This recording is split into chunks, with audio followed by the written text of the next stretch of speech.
Welcome everyone to another episode of Cracking the Rich Code. We are here with another awesome co-author today.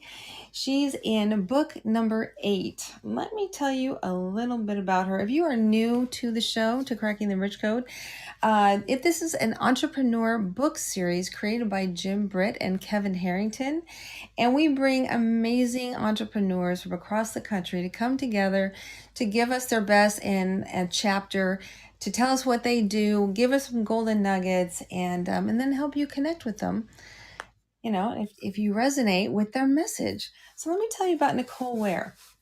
Nicole is the founder of Root to Rise Coaching and a co-host of Midlife Calling. It's a podcast that empowers women as they celebrate, approach, and navigate their midlife. She's curious. She's a curious global citizen who has lived, learned, and explored Southeast Asia, Scandinavia, Europe, Turkey, Canada, and Central America. This adventuresome spirit can be attributed in part to being raised by Peace Corp volunteers who had a strong commitment to service. So gratitude is the word Nicole uses for experience, the experience she's gained in her 20 plus years of school leadership, where organizational cultures sometimes fostered wellness and sometimes encouraged self-sacrifice. And those lesson-filled years led her to work as a burnout prevention coach and to partner with educators and school leaders to learn ways to nourish and sustain themselves. She says our most powerful blind spot is ourselves, and we often are last on our priority list if we even show up at all. So we must be the best version of me before we can be effective for the communities we lead, teach, and serve. So her chapter is titled Escaping the Leadership Trap, My Journey to and Through Burnout. Let me get Nicole up here. There we go. Nicole, are you there? I'm going to have Nicole push that button to accept.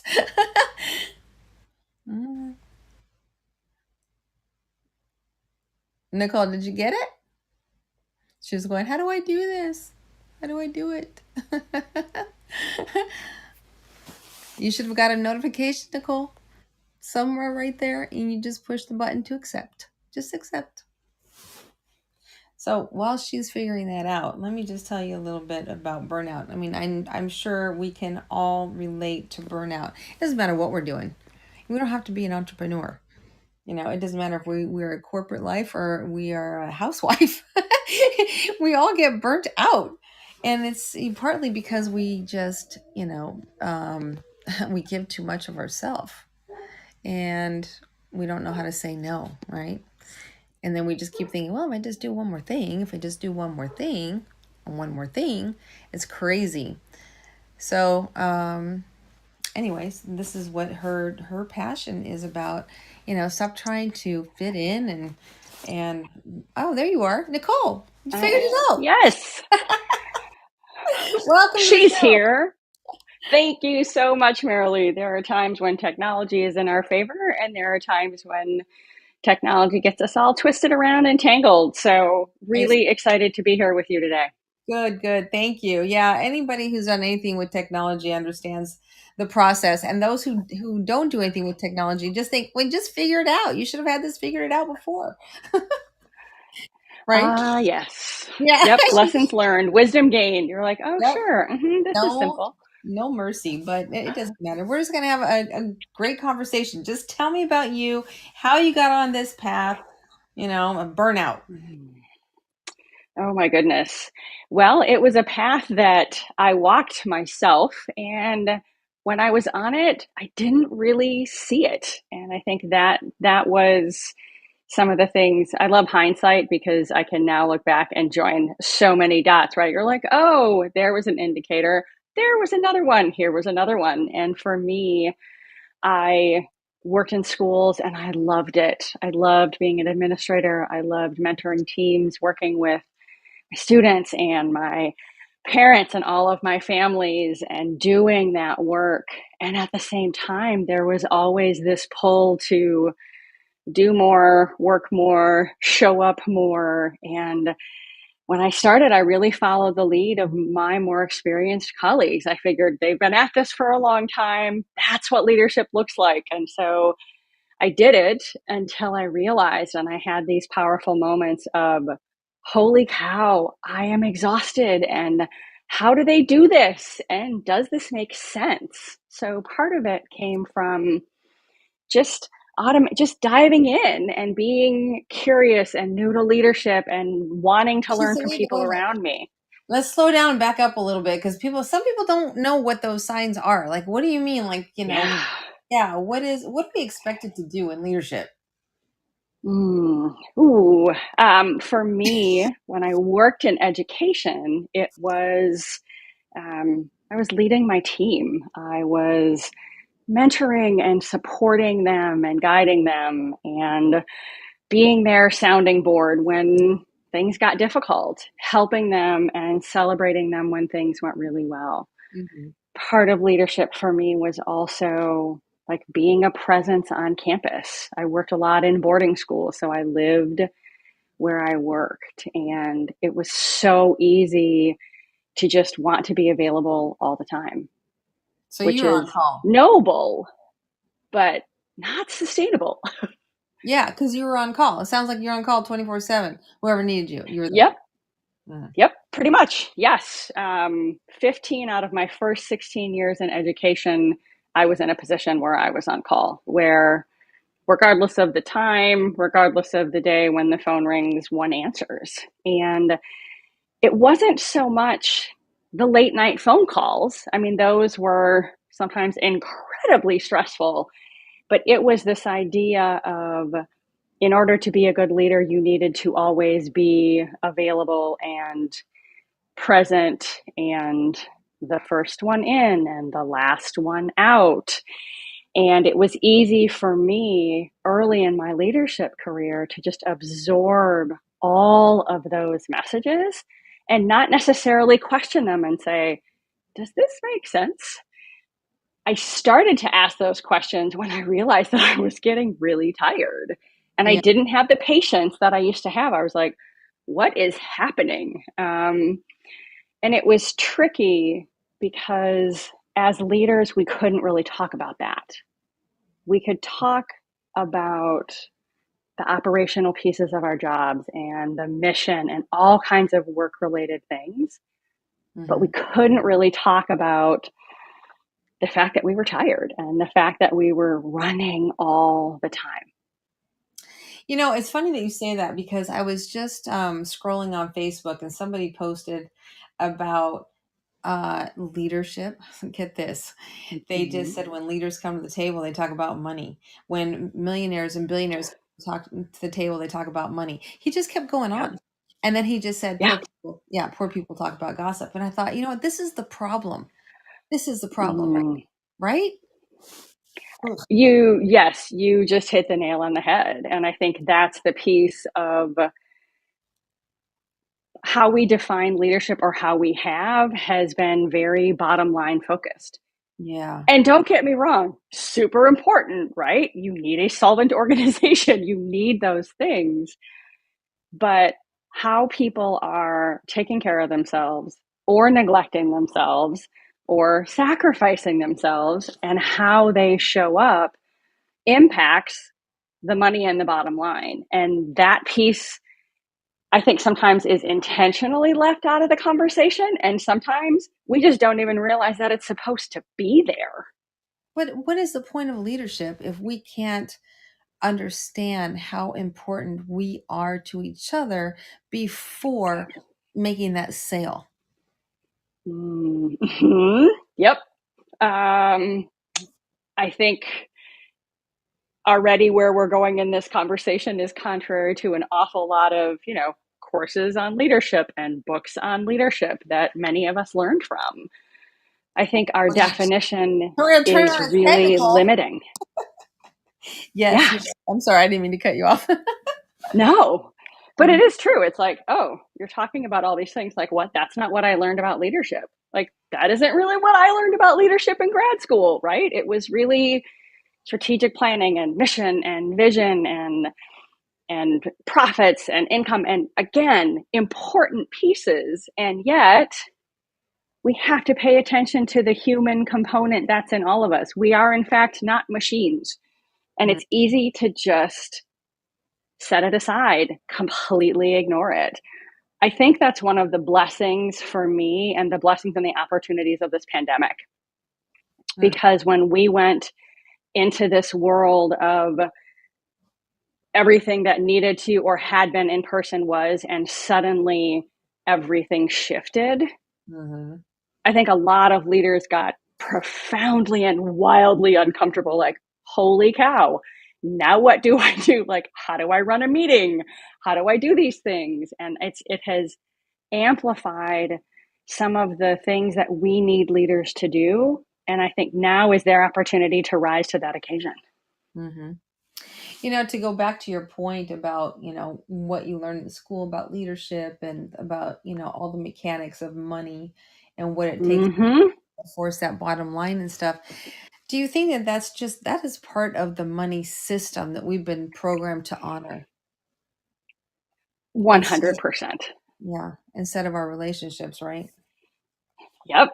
Well, Yeah. and I think part of that is, I mean, it's ingrained in our culture, right? What's ingrained in our culture is money is success and massive bank accounts, and that equals success. And that means that a business is thriving. And it gets very jumbled when we start to really look at what fuels our economy, what fuels um, different things in our lives, and to be able to say it's a piece and it's not the be all end all. Yeah, and that, I mean, think about it. If we didn't have any media at all, right? If we didn't have any media, Mm, none of us would understand this whole desire and why it would be so important to have the biggest house and the nicest car and then that, brand names and things like that. We wouldn't know. We would just be living our life happy. mm-hmm. Yep. And there would be, a lot less of the compare and despair game that many of us play, Uh-huh. and that many of us fall under the spell of, whether or not that's, the whether or not you call it doomsday scrolling or distractive scrolling Mhm. on social channels, right? What we see are all these different images, and a lot of them are very polished and intentionally polished, Right. right? But at the Right. same time, when you take away the polish, there's a person that is there. And my hope is we can start to peel back some of the layers of all of the polish that we put out there and really show up as we are, which also means we get to start having conversations within our organizations about what support looks like for me, and we actually ask for it. Mhm. Mhm. Yeah, when okay, to your point about that polish, if we take all that stuff off, all the pop-ups and the music and the glitter and the filters and the right? Yes. And, to your point in your chapter, you were talking about self-worth and self-advocacy and resilience. It's like, where does that come in when you take off all the polish? Great question. Um, yeah, and I think that's the inner work, right? That's the journey that all of us hopefully choose to go on, to say, who am I? That process of saying, where are my talents? What am I really good at? Where are my interests?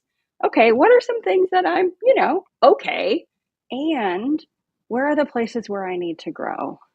And Yeah. we can focus on some of that and reframe the relationship that we have with ourselves, so it becomes one of, where can I grow? Where do I need to grow? Instead of, where am I less than? Where am I not enough? Where am I broken? Where am I failing? Because I've been in that place where that was a lot of my thinking.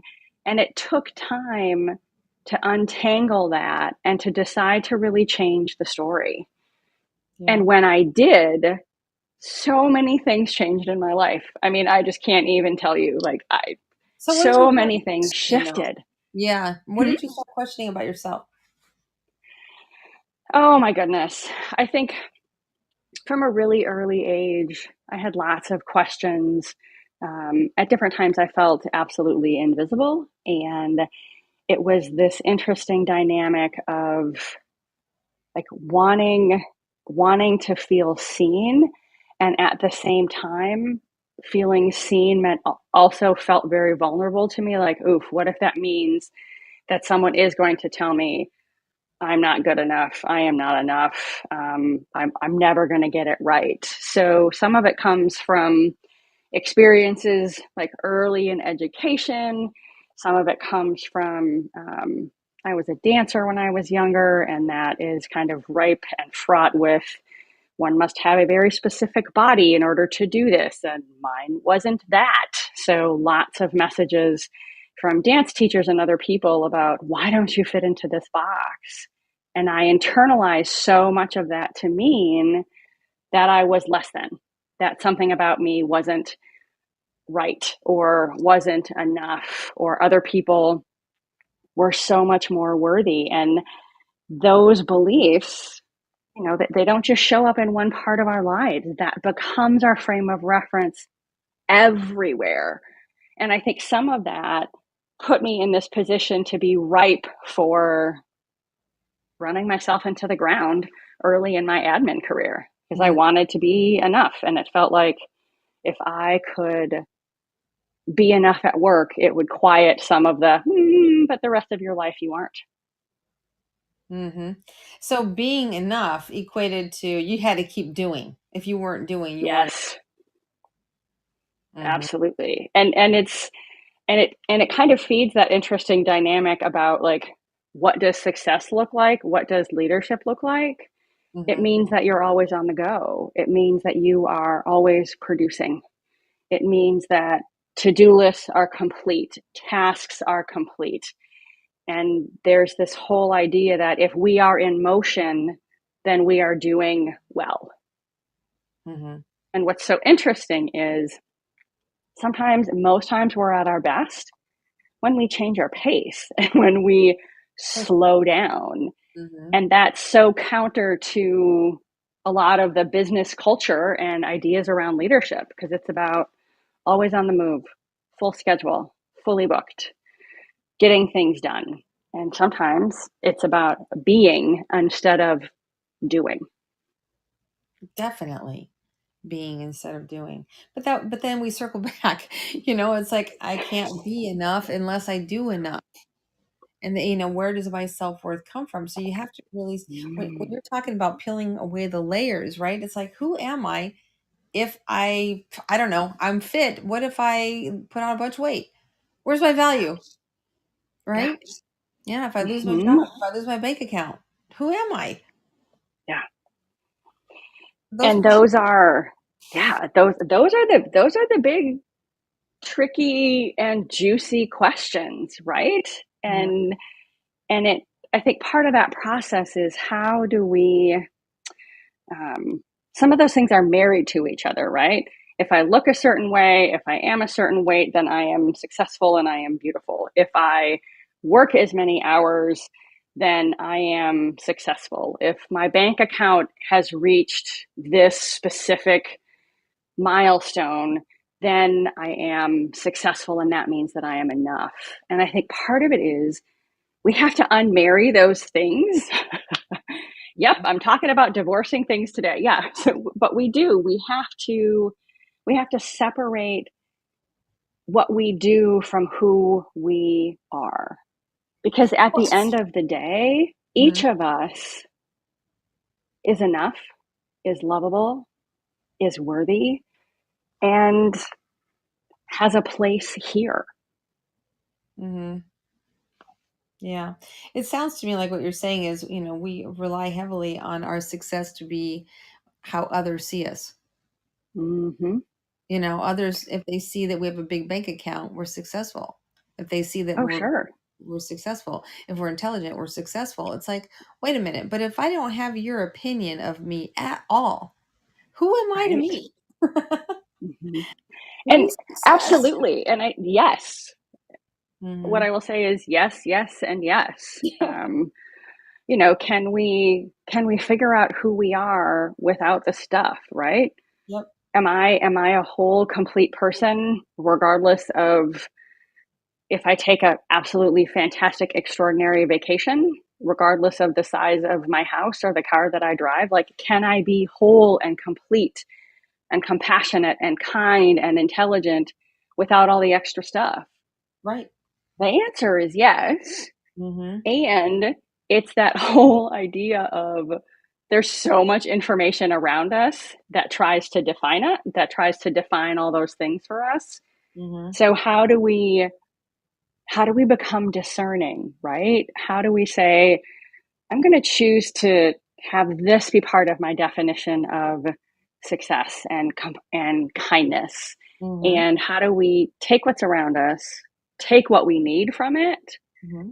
and also kind of press the mute button on the stuff that we don't need and that doesn't serve us? Yep. Yeah, Exactly. Because ultimate success is happiness, right? absolutely. Yeah. And I we've mean, been healthy trained and happy, right? Healthy and happy. healthy and happy. Oof. And that happiness Yes. we've been trained to think comes after our Mm-hmm. success, which equates to our bank account. What we can show that we have, what we've accomplished. That means happiness. Yeah. Doesn't. Yeah, exactly. Right. You're like, Mhm. always likely not. Right? And what I would say is happy, healthy, happy, healthy, kind. Like that's the essence of, Amen. in Hmm. my mind, like that's the essence of a really good life. Happy, healthy, kind. I'm going to add compassion into that. Yeah, Um, absolutely. like that's the stuff that I want to take to the bank, right? That's what I want to put into my bank account. Right. And the reason is because now you know your value. And so when you show Mm, up, with anyone, if you take that yeah. with you, you're confident with who you are. Mhm.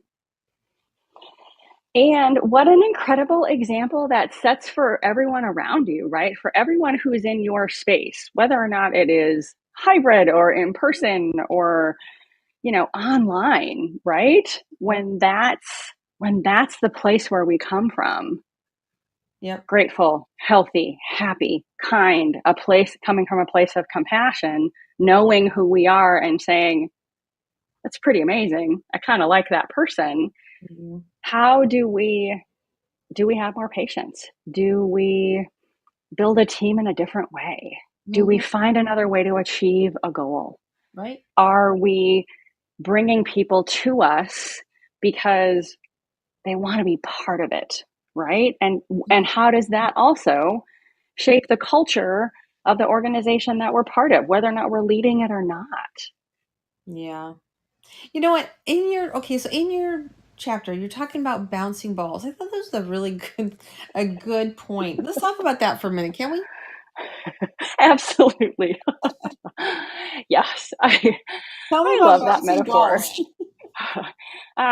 Yeah, the metaphor is balls bounce and most people can catch, right? And that comes from the nexus of that is really around. Um, I have done this myself, and I have certainly seen it in my colleagues, right? Somebody who's always kind of picking up after someone else, someone who's always volunteering. When a colleague comes in and says, oh, I don't have time to do this, for this 2 o'clock meeting, can you do it for me? And your hand goes up and you're like, yes, let me do this. And part of it is that some of it comes from our desire to feel needed and feel seen and feel appreciated. And part of it is every time we do that, we're actually robbing that other person of an opportunity to learn and grow. Because sometimes when you drop the ball, the proverbial ball, the good news in it is it does bounce unless it is some beautiful opaque glass. Mhm. And if I drop the ball, it's going to bounce and I have an opportunity to catch it. Mhm. So sometimes the best thing that we can do for folks is to say, I actually can't pick that up and take that on right now. And to give them a chance to figure it out, drop the ball and see what happens, and partner with them in a new way. Okay, but Because I don't, go ahead. I was going to say that what I see in us with that scenario is fear. If we don't pick up Mm, that ball, I'm not going to be liked. I'm not going to be accepted. yes. And ultimately, I want to be liked, loved, and accepted. Yeah. 100%. 100%. And isn't it amazing all the different ways that fear shows up in our life, Mhm. right? Yeah. And it shows up and it manifests in this way that says, hmm, if you say no, then no equals I'm not a good colleague, I'm not helpful, Right. I'm mean, I'm selfish. When in fact, the no can be an opportunity for someone else to grow. Well, it also, I think, is fear of if I say no, I'm not going to be successful. Yes. Mm-hmm. Yes. Right. Yes. And fear of being judged by other people. 100%. Sure. Hmm. And if we, if we have been that person that where you sit in a meeting and I can't even tell you how many times this happened where, someone in the meeting says, we need somebody to do this. And everyone looks around the table to see who's going to raise their hand.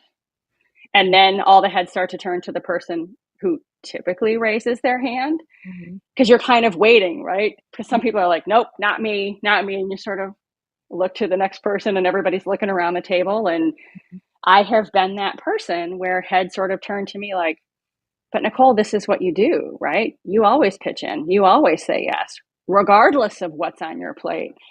And that's the hard part too, right? Because if you establish yourself as that go-to person,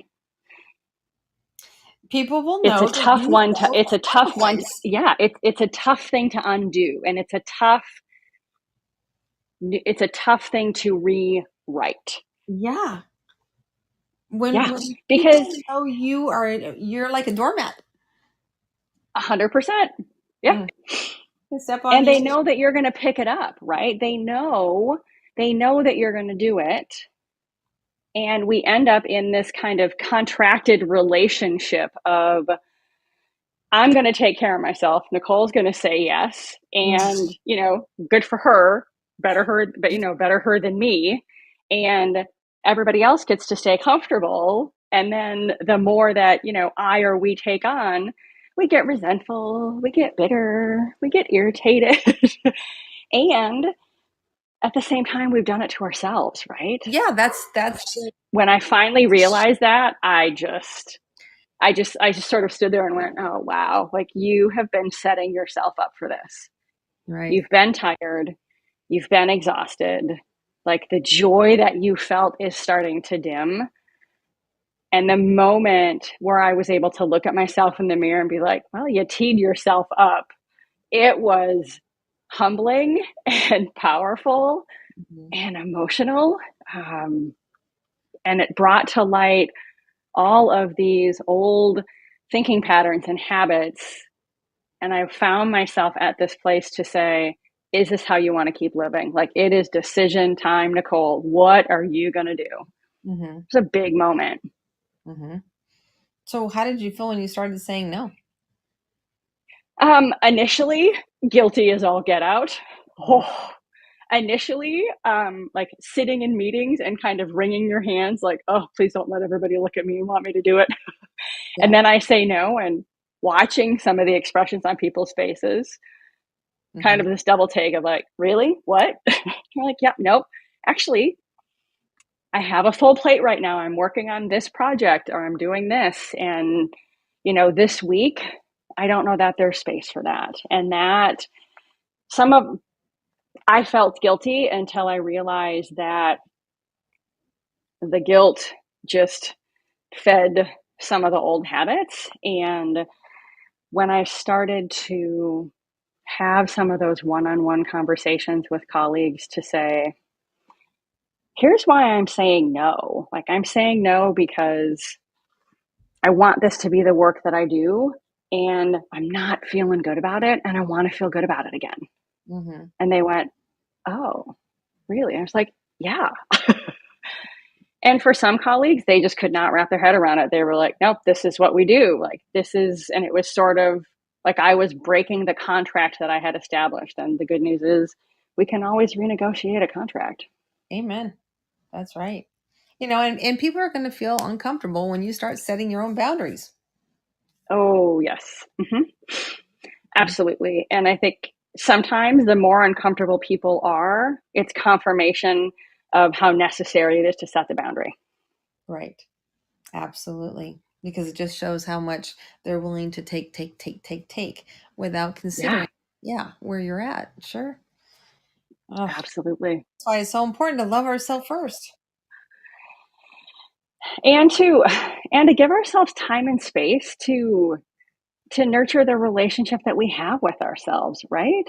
Mm-hmm. Because it changes over time. You know, my relationship with myself as a little one and as a teenager and a high school student and a college student and a grad student and early in my profession and where I am in my life right now, that relationship has changed so much.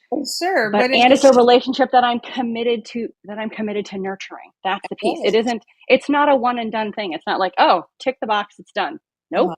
Uh-huh. Daily Yeah, no. commitment. But it's I mean, to hear that, it's like you're in a corporate world. Get over yourself. Go do that on your own time. Literally. Mm-hmm. It doesn't belong here. We're about the bottom line. Mm-hmm. Yeah. And if you want the bottom line to continue to grow and continue to flourish, how I show up for myself makes that bottom line sustainable, right? Yes. Like that's what makes it sustainable. That's what inspires growth. That's what inspires productivity and engagement and retaining the talent that you want to have, right? If people are rested, nourished, fed, are feel seen and heard, and feel as though they have a voice and feel supported, your bottom line is going to explode in the best possible way. Hmm.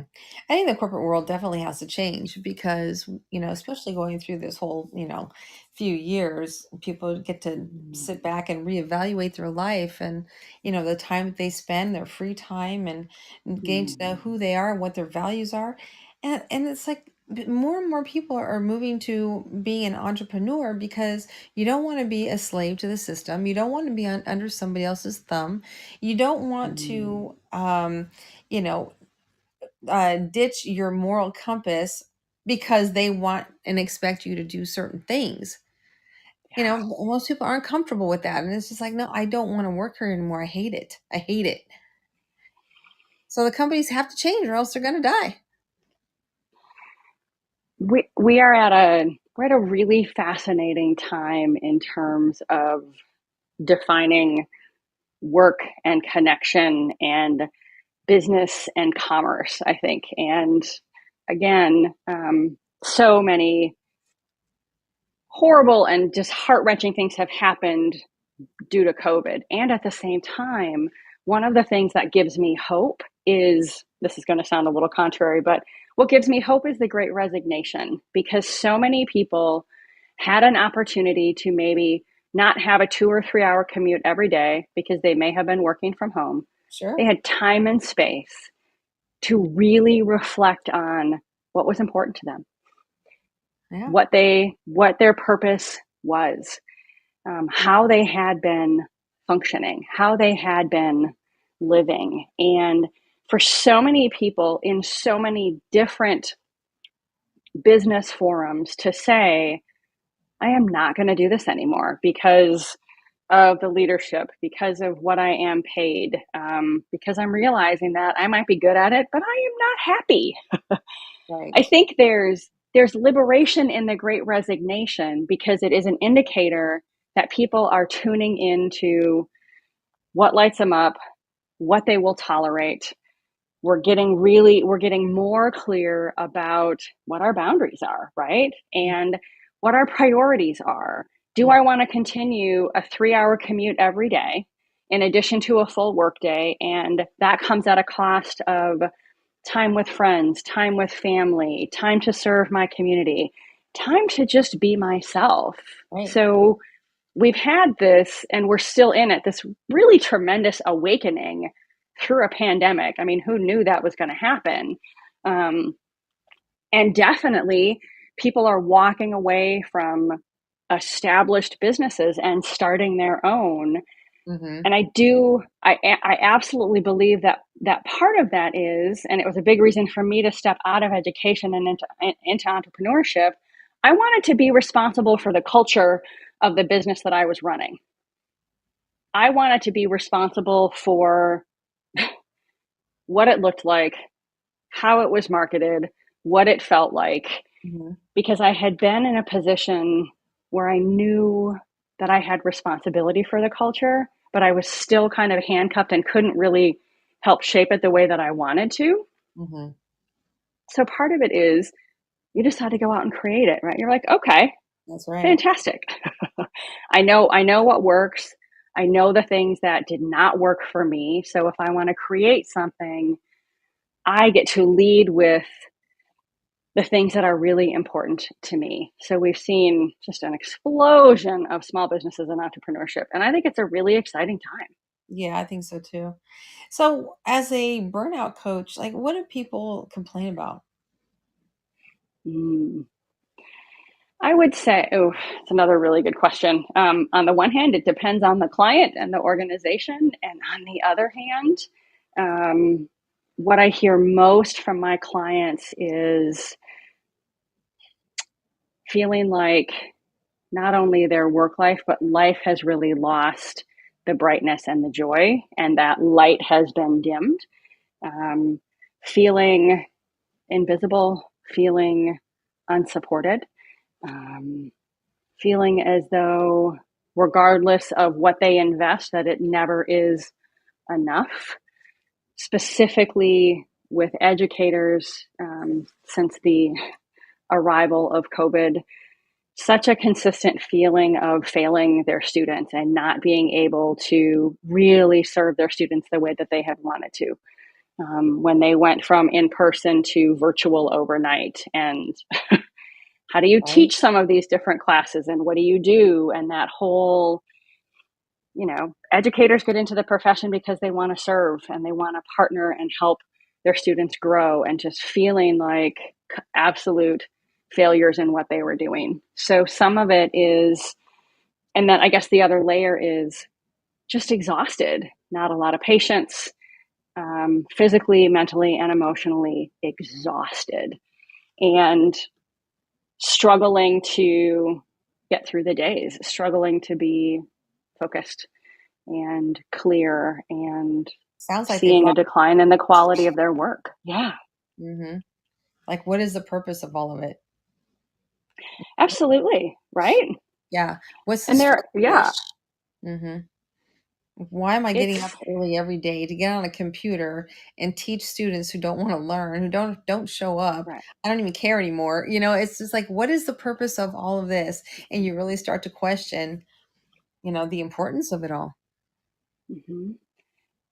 And for so many educators, it was something else that isn't new news to millions of people. But when you go from in-person learning to some kind of a virtual format, we make a massive assumption that every single student has internet access at home and has a device that they can tune into school on, and that Right. is not the case. Right. And so part of it was, how do I deliver instruction? How do I support my students? How do I Mm-hmm. do this when four of them are there and seven of them aren't? And how do you do that? Um, so it's been really complicated in that way with educators, and yet at the same time, just so much compounding stress of, how do you offer extra help when you have a Zoom class? I mean, typically when you're in a school setting, students can kind of pop into your room. Well, they can't really do that on Zoom. So how do we serve our students in the way that we want to? How do we deliver on our responsibility to shape the hearts, minds, and spirits of our students Even our when, students. I mean, they Yeah. don't. I'm sorry to interrupt, but even our No, students, no. from what I am witnessing, is that parents are pulling their kids out of school. Kids don't want to Yep. go to school. Teachers don't want to teach. You know, it's a big Yeah. problem, and that's our next And yeah. generation, Hmm. right? And part of that is also there's this kind of yes and piece of it of for some students, and COVID and not being in school for a big chunk of an academic year, even another half or three quarters or another full academic year for some students, that was celebration time because for some students, for some young people, they don't really like school. Fair Hmm. enough. Hmm. For some students, school is the safest place for them. It is the place where they get a meal. It is a place where they are where people see them, where they are greeted, where another human being looks them in the eye and acknowledges them as a person. It is a place that is, for the most part, safe.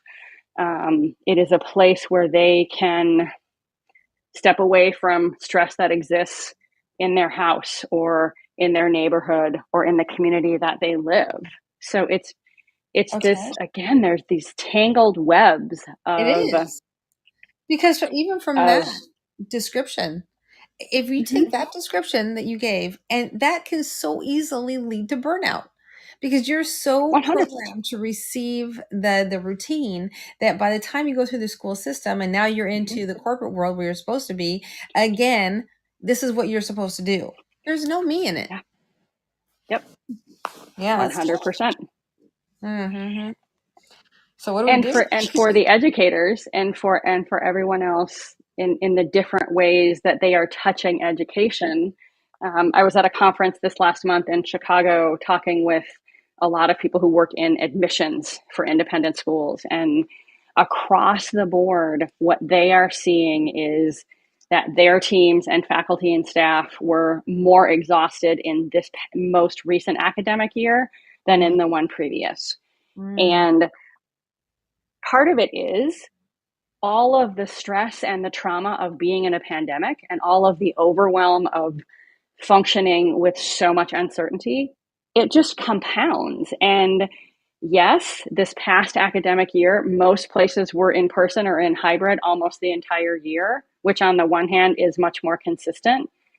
But having had so much uncertainty and so much, this week we're in person. Whoops, now we have an outbreak. Now we're going to be home for the next 4 months. Now we're going to be back. And it's hybrid and all of that. We've all been running on adrenaline. And at some point, there just isn't any adrenaline left. And so it was confirming and concerning to hear from so many people at this conference that yeah, like this year was the most exhausting in terms of the years of COVID. I was like, it's compounding, and there's just nothing left in the tank to keep going. Mm-hmm. So, okay, our hour goes by so fast. Okay, so let me bring you back to your title, Escaping the Leadership Trap. So, what is the trap? Mm-hmm. What is the trap? The trap is sacrificing ourselves in service to our institutions. The Mm, trap is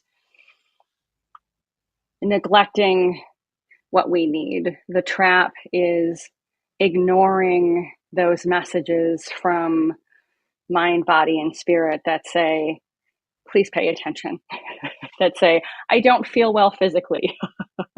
um, I am completely stressed out. I am grieving. I am feeling all these emotions. And the trap is disconnecting that heart, mind, and soul communication to just say, put your head down and go and finish the task and work the to-do list and put in the hours. right. Dang. All to survive. Everybody's on survival. Absolutely. Mm-hmm. No, Yeah. it's Or really nice. or what we think is survival, right? And I think part of it is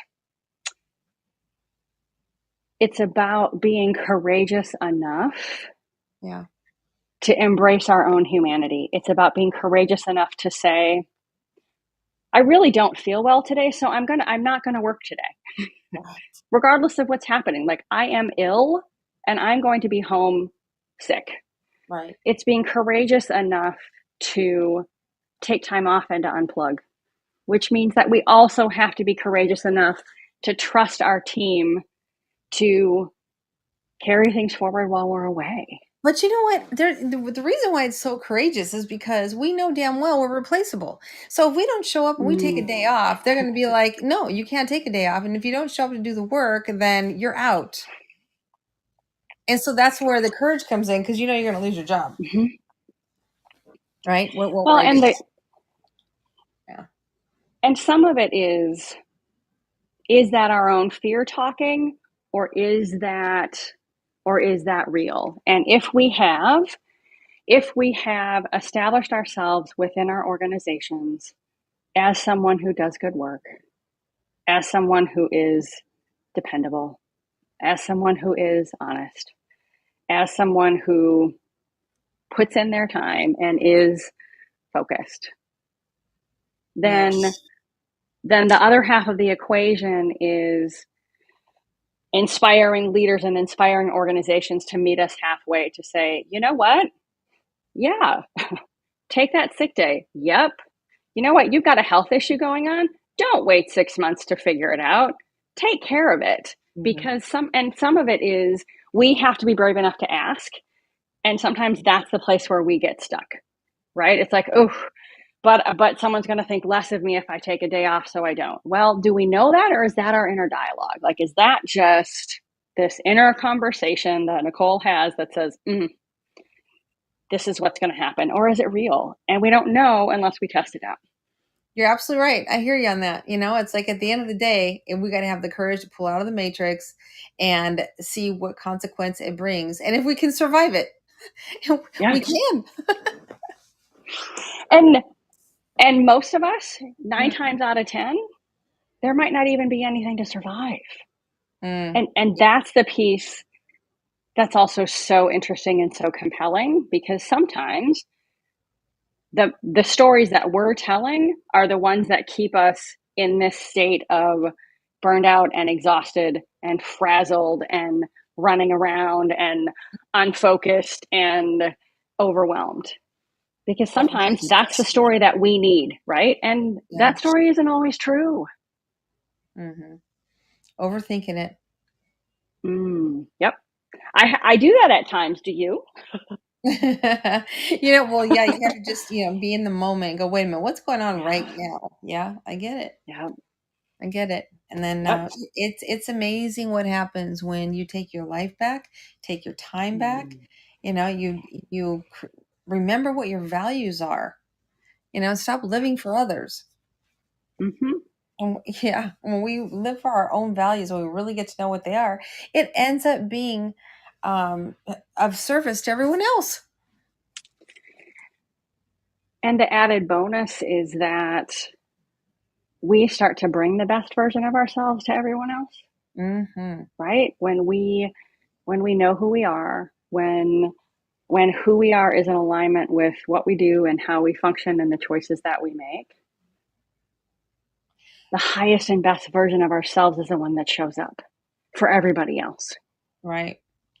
But you know what? I mean, and it sounds like, okay, it sounds really easy, but if we put it like in real terms, like a clock, we all have the same Mm-hmm. 24 hours and the world demands 23 of them. So in Mm-hmm. that 1 hour we have to ourselves, you're trying to repair, Yeah. balance, before you're on again. And so it's Mm-hmm. really hard to pull back, create boundaries, say no, feel better, drink some water, work out, go out in nature, spend time with your loved ones. It's a lot. Yeah, it is. And it is a lot. And at the same time, part of it is part of the path forward is to remind ourselves that it's a daily practice, right? Hmm. I might want to be in the gym 6 days a week. What might be realistic is that I'm there 4. And you Hmm. know what? 4 keeps me healthy. Does 4 times a week in the gym keep me in that place of happy, healthy, kind, compassionate? Yeah, it does. Fantastic. And so it doesn't have to be everything every day.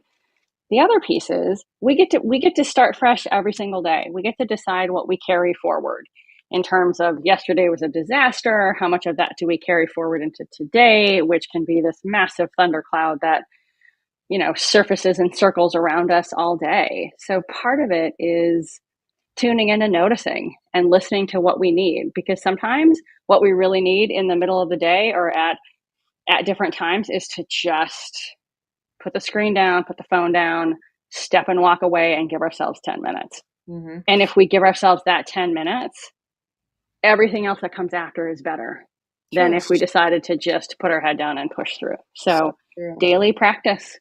I've And had days. That's so it's true. giving ourselves grace to just say, if I'm chasing perfection, I am chasing myself into the ground. I'm chasing bringing my best and honoring myself. Yep. There are plenty of days where I've done absolutely nothing. Nothing. It's like, you know what? I don't feel like it. I'm not going to do anything. And yeah, there's things waiting for me to do. But if I don't feel my best, I'm going to give me what I need. And then, you know what? I get so much accomplished in that 1 hour. You know what I mean? Mm-hmm. I took the rest of the time for me. But I wanted to make a point Mm-hmm. about your analogy about the gym, Mm-hmm. because with the 4 days that you're going, it really depends on your mindset. Because if I'm going, if I want to go 6 days but I can only go 4 days, if I'm thinking, gosh dang it, I really need to lose weight, I'm not fit, I'm fat, and I'm angry about it and bitter that I can only go 4 days, it's not doing me any good. But if I look at those Mm-hmm. 4 days and said, I did something for me today, I feel good, I did something for me today. It's not the Mm-hmm. expectation. It's not the, trying to overcome something. It's just doing something for me. Mm-hmm. Yeah, that's the beginning of the change, I think. It's just doing something for me. Mm-hmm. And when some of the guilt creeps up, because it does for most of us, like, oh, because we can Yeah. shoot ourselves into the ground, but I should be doing something else. It's like, you know what? This makes me better. Yeah. This time, this half an hour, this hour, Right. this 90 minutes makes me better at everything else. So true. And and to your comment, I think for me sometimes it's all about, so yeah, I would want to be there 6 days, but I'm there for, how do I make the most out of those 4 days? Mm-hmm. Right? Mm-hmm. How do I make the most out of 4 trips to the gym? Mm. What do I do that feels good, that stretches my muscles, that challenges my body, that builds strength, that really serves me, instead Mm-hmm. of saying, oh, but it's only 4. So there's, as you so beautifully articulated, there's a big mindset piece to it. Be grateful for the 4. How do I use 4 to my advantage? What does Mm. that look like? Right. Yep. It's being able to just keep twisting the way we think about things until Mm, it feels good, yep, and then do that. Yeah. That's how you get out of that trap, and absolutely. yeah, when you're talking about that leadership, try to stop worrying about leading other people. Just lead yourself. Yep. Yeah. Amen. And yeah, amen. And the more that we do that, the better we are as leaders, right? The Yeah. more that we listen to what we need and take care of that, the better our work is, the better the bottom line is, the better we're able to listen and support and make decisions and be And creative. the respect you All get. of those things come from it. 100%. Yeah. Mhm. Right. And now all of a sudden it's just yeah, everything changes in your life when you just stop the spinning ball for a moment and just say, wait, I'm trying to keep up on this thing. No, no, no. I'm getting off. And Mm-hmm. you get out. Yep. Yep. That's that trap you're talking about. So It absolutely is. It's jumping off. It's jumping off of that and saying, do I want to be trying to, walk in my sandals on the racetrack, or do I want to create my own path? I'm going to do my own path, because sandals on a racetrack, I'm not doing that anymore. It's not working for me. yeah, I want to create a different way to do it. that sounds painful. Right? Doesn't it? Yeah. Yes. Sounds dangerous to me. I just have this image of like all these cars coming by, and yeah. Nope. No, thank you. Oh, that's funny. You meant a racetrack. I was thinking about a horse track. Yep. See, there you go. Yep. I went to like NASCAR Indy 500. I was like, Oh, yeah, Formula One. I was like, yeah, that's terrible. Yeah, okay. All right. So we get the analogy. And you know what? That was great. So Nicole, thank you for coming on today and sharing all this. I hope that everybody receives your message of getting out of the trap and becoming whole in self. Yeah. Mm. that would that is the hope. That was the biggest reason for me to accept the invitation to be part of this community of co-authors and to really help elevate everyone else's voice in the process as well, because this volume of Cracking the Rich Code has so many beautiful kernels of wisdom and nuggets and strategy, and I'm excited to be part of that, and really grateful for this conversation with you today, Marilee. It's been an Yes. absolute pleasure. Absolutely. And congratulations on being an international best-selling author. Yeah. Thank you. Yeah, I'm still getting used to trying that on. I'm like, wow, that really happened. I Yes, love it. it's amazing. Okay.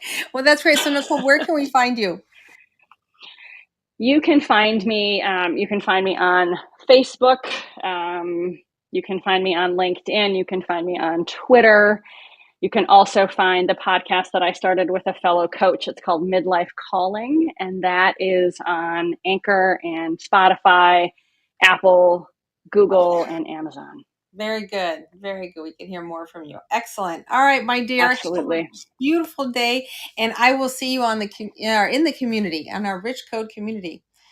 Anybody? That sounds fantastic. Yes. If anybody wants to go there, you can go to therichcodeclub.com and join us there, and you can meet Nicole and all of our co-authors, and get your questions answered and build a relationship, and pair up. That's what we do. Again, Nicole, thank you. You're very welcome. Enjoy your day. Thank you, dear. Okay, and everybody, thank you so much for being on the call today and enjoying this discussion with Nicole.